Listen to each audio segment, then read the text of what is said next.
Hi, welcome back to Kevin Hatley Photography. It's now the end of November, going into December, January and February, which are traditionally the winter months here in the UK. And it's at this time of year that we get hundreds and hundreds of thousands of winter birds arriving into the UK, coming from the likes of Scandinavia, Iceland and Russia, in search of one thing and one thing only, and that's food. So the real secret to finding these birds and photographing them is, if you can find a food source, you'll find the birds and you'll get the opportunity to photograph them. The challenge that we're setting is for 2 birds in December, 2 birds in January and 2 birds in February.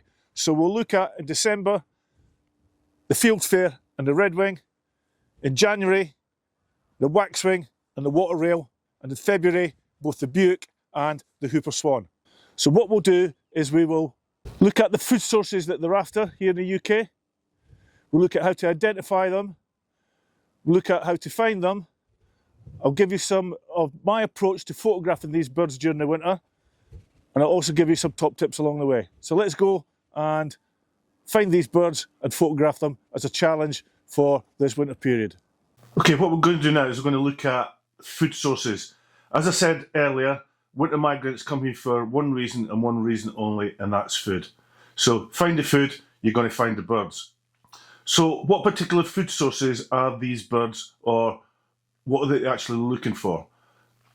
They will be attracted to certainly bird feeders if you've got them out in your garden, feeder stations, natural sources, crop fields, and also open water. That's where they're going to go to look for food. So let's look at each of those in turn. Firstly, the bird feeders or feeder stations. Bird feeders in gardens, but especially feeder stations. I've set up a feeder station in woods every winter for the past 5 or 6 years. I did a video for that, and I'll leave a link for that in the description below. Are great attractors for migrant visitors, especially as the natural food sources are depleted as the birds feed through the country. And one of the most attractive food sources that you'll get is actually down fallen apples in orchards and gardens. They're a great food source for 1 or 2 of these birds, which we'll look at later. Natural sources, as we've said, the main reason the birds come here is food. And one of the main food sources that they're after are berries. And when we look at some of these birds, that's really the only reason they're here. Find the hawthorns, find the cotoneasters, find the roans. They're the food source, and no doubt the birds will come to them. Crop fields.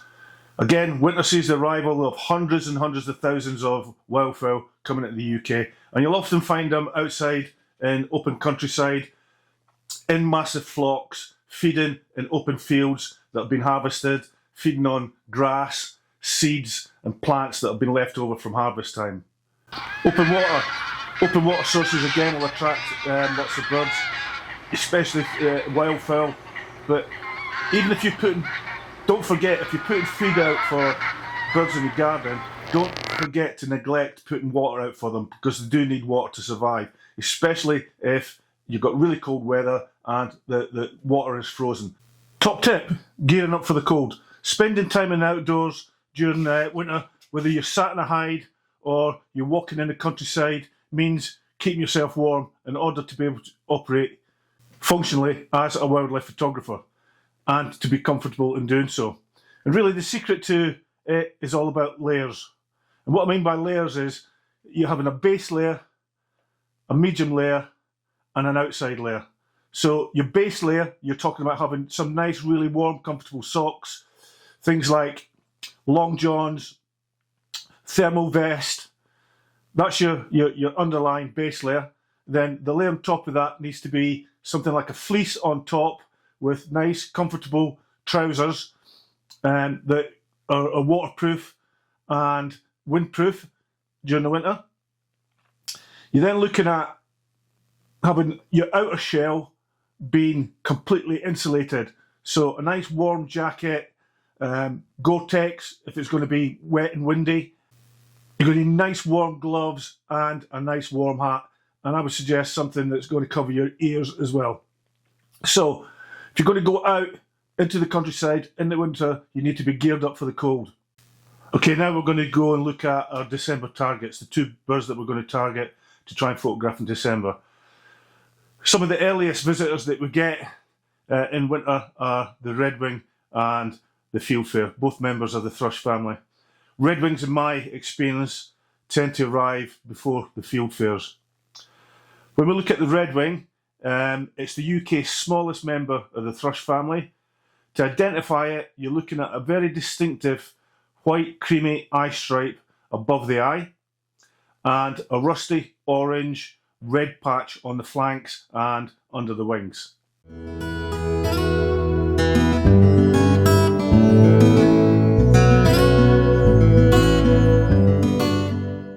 The fieldfare is a large distinctive thrush bird, similar in size to the missile thrush that we get in the UK. To identify it, you're looking at, it's got a very striking blue-grey head with a brown and black tail, and on the front it's got a speckled yellow buff chest.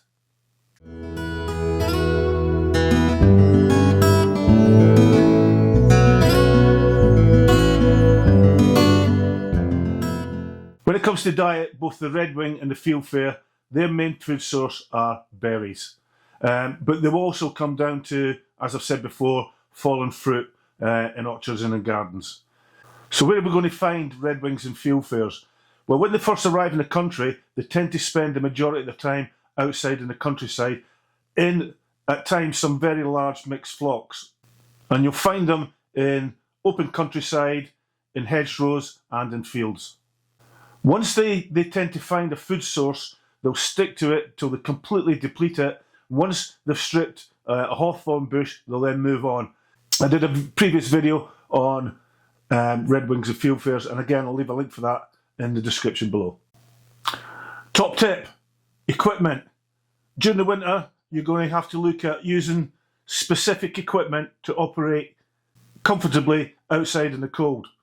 Winter time is a time of short daytime hours and often low light. Therefore, you have to be equipped to deal with those situations. In low light especially, it's essential that you use a tripod to get the slow shutter speeds that you're going to need to get the sharp images. So you're looking to use a tripod. Make sure that you've got enough batteries. Batteries will drain a lot quicker during cold weather. Best place to keep them is just keep them inside in your pockets where it's nice and warm. You also need to think about protecting your camera and your lens from the cold. So look at camera coverings, lens coverings, waterproof coverings to go over your camera and your lens. Very important to make sure that your camera and your lens have got protective rain cover during the winter months. Looking now at January's targets, they are by no means an easy challenge, and it's very much dependent on how cold the weather is actually in their home country and how much food is available there. Lack of food drives them to migrate to the UK, and that can result in an influx of both the waxwing and the water-eel, the two targets for January. So the first one we're going to look at is the waxwing. The waxwing is probably the most anticipated winter migrant arrival that we have here in the UK. It's a beautiful bird, and I would suggest it's probably the #1 target in all bird photographers' lists throughout winter. And they're not that easy to see. Some years we'll get tens and tens of thousands of them coming in. In other years we'll get very few. But they are a beautiful bird too. So how do you identify the waxwing? Well, waxwings are plump, stocky little birds, similar in size to the starling. The markings on the wings and the tail are quite striking. The red tips that you see on the side of the wings are where the waxwing gets its name from. The colour is similar to the wax that was used to seal letters many years ago. The head of the waxwing has a striking crest on it, and that's the ideal photograph you want of the waxwing with its crest up. The real main shot that you want with the waxwing is with a berry in its mouth.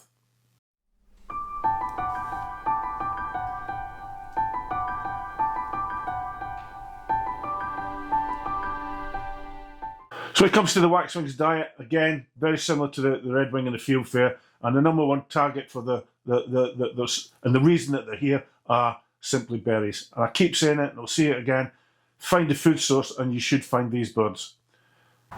So where are we going to find the waxwing? What sort of habitat are we going to find it in?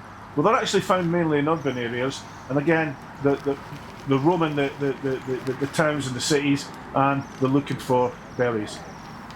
And one of the main areas that you actually find them in, and it won't be long before the message gets around, is often in supermarket car parks.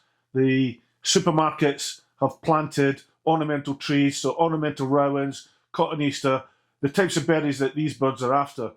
Social media will actually go crazy when the waxwings move into the country, and you'll soon find out when they're in your area. I did a previous video, in fact my last video, I'll leave a link to that at the end of this video on waxwings, and I'll leave a description in below. Okay, what I want to do now is just take a little time out to give you a look forward to a project that I'm working on during the winter months, and that's hopefully you might have one of these on your Christmas wish list, a trail camera. I did a previous series on trail cameras, an introduction, how to set them up and how to actually deploy them out in the field. The next video I'm working on for trail cameras is actually how to camouflage them so that they don't get stolen, as I've learnt from past experiences. So coming soon from Kevin Hatley Photography, all about trail cameras and how to actually camouflage them, ready for deployment out into the field. And now back to the video. Moving on to our second target for January, we're going to look at the water rail. Now, the water rail is one of our most secretive birds that we have here in the UK, but in really harsh winters, the numbers can increase threefold due to birds come flying in from the continent in search of food. Although they're very secretive, they can and they do give the presents away. The call is likened very much to a squealing pig. It's very distinctive. Once you've heard it, you're never going to forget it. But with a little bit of patience, once you've heard the bird, if you stay quiet, they can often make an appearance and you'll get the opportunity to photograph them, especially in winter. Because food is scarce for them, and the vegetation has died back, your chances of actually seeing a water rail are greatly increased. So a little bit of patience once you've heard them and you'll get that opportunity. So how do we identify the water rail? Well, it's slightly smaller and slimmer than its relative, the moorhen, and it's a striking looking bird. It has a grey head, long red bill, pink legs. It's got black and white barring on the side with a brown streaked body, and it has a very stunning red eye. And that's what you're really trying to capture on the water rail, that stunning red eye.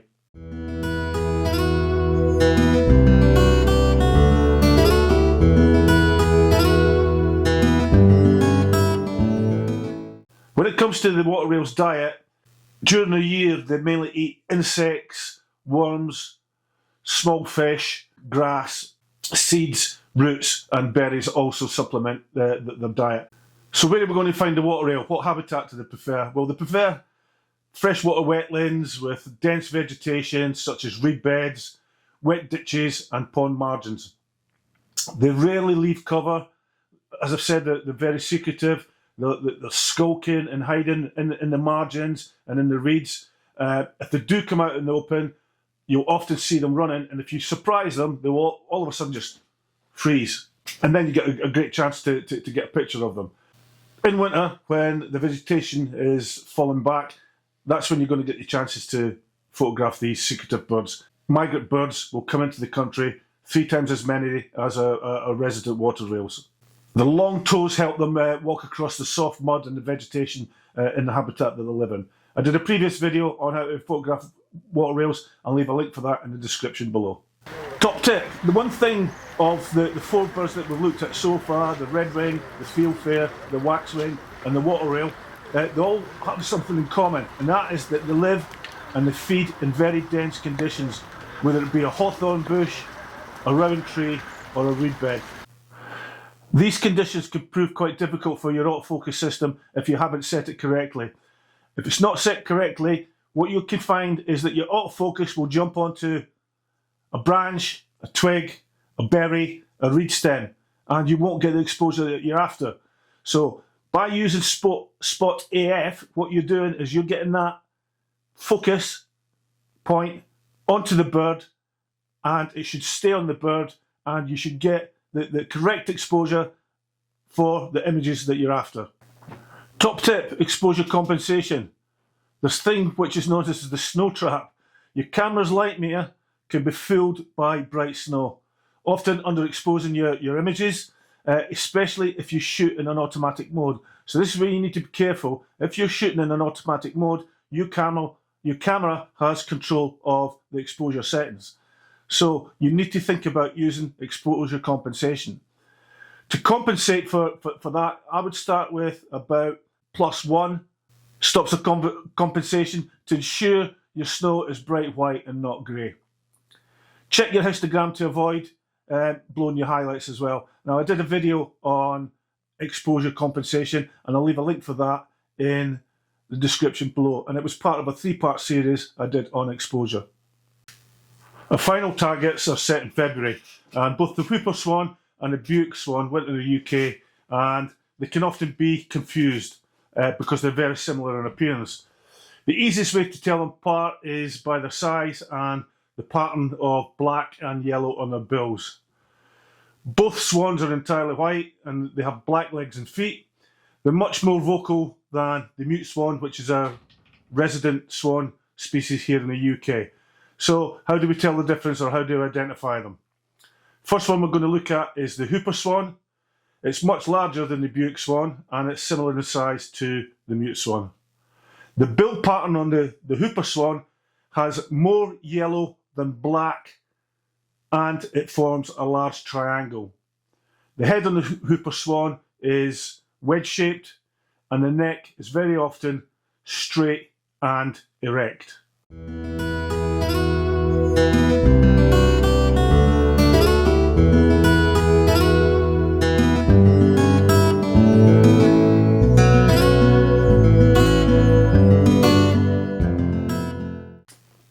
Moving on to the Buick swan. The Buick swan is the smallest of the 3 swans that we get in the UK. Probably resembles the size of a large goose. Now, the bill pattern on the Buick swan, it has more black than yellow. So it's the opposite to the whooper swan. It has more black than yellow. The head is more rounded and it has a smaller bill. The neck tends to be shorter and more rounded.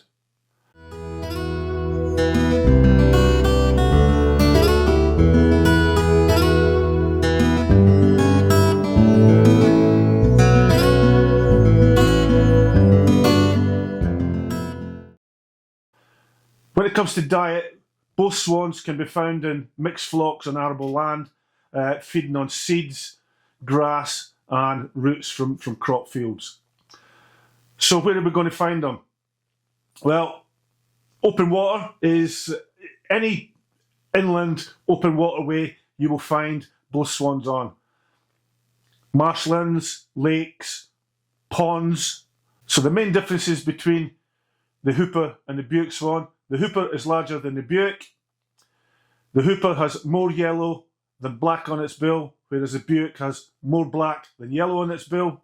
I did a video on swans, and again, I'll leave a link for that in the description below. Top tip, white balance. Winter sunshine cast against snowy conditions can play havoc with your exposure, and especially your white balance. So what you need to do is you need to try and fine tune that white balance to ensure that you get accurate colours and you eliminate any blue casts on the snow that will come. Auto white balance normally works quite well, but if your snow looks a bit blue, try setting a custom white balance of something like shade or cloudy or presets, and during your post-processing you should be able to adjust your white balance accordingly. What you're trying to do is to ensure that your snow is the bright natural white it should be and not grey or blue. Okay, what I want to do now is just leave you with some of my favourite images of the birds that we've looked at in this winter photography challenge, and I hope that you enjoy them.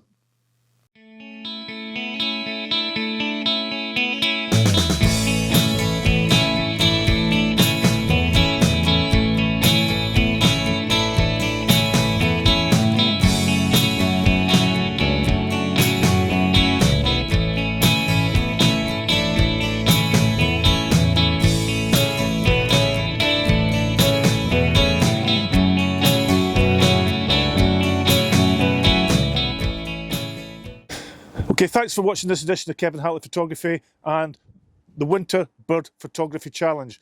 I hope that you can take the challenge up. If you are, I'd love you to send photographs or copies to me so that I can have a look at them. That'd be greatly appreciated. And I'll leave a link to my email in the description below. All I would ask is that if you've liked it, could you hit the like button? Could also ask you to subscribe to my channel, Kevin Hatley Photography. It's completely free, doesn't cost anything. And what it does, it allows me to build the channel and get my content out to people all around the world, which is what I love to do. Just sharing my knowledge and my experience with like-minded photographers around the world. So, until the next time, keep safe, take care, and I hope to see you soon. Bye for now.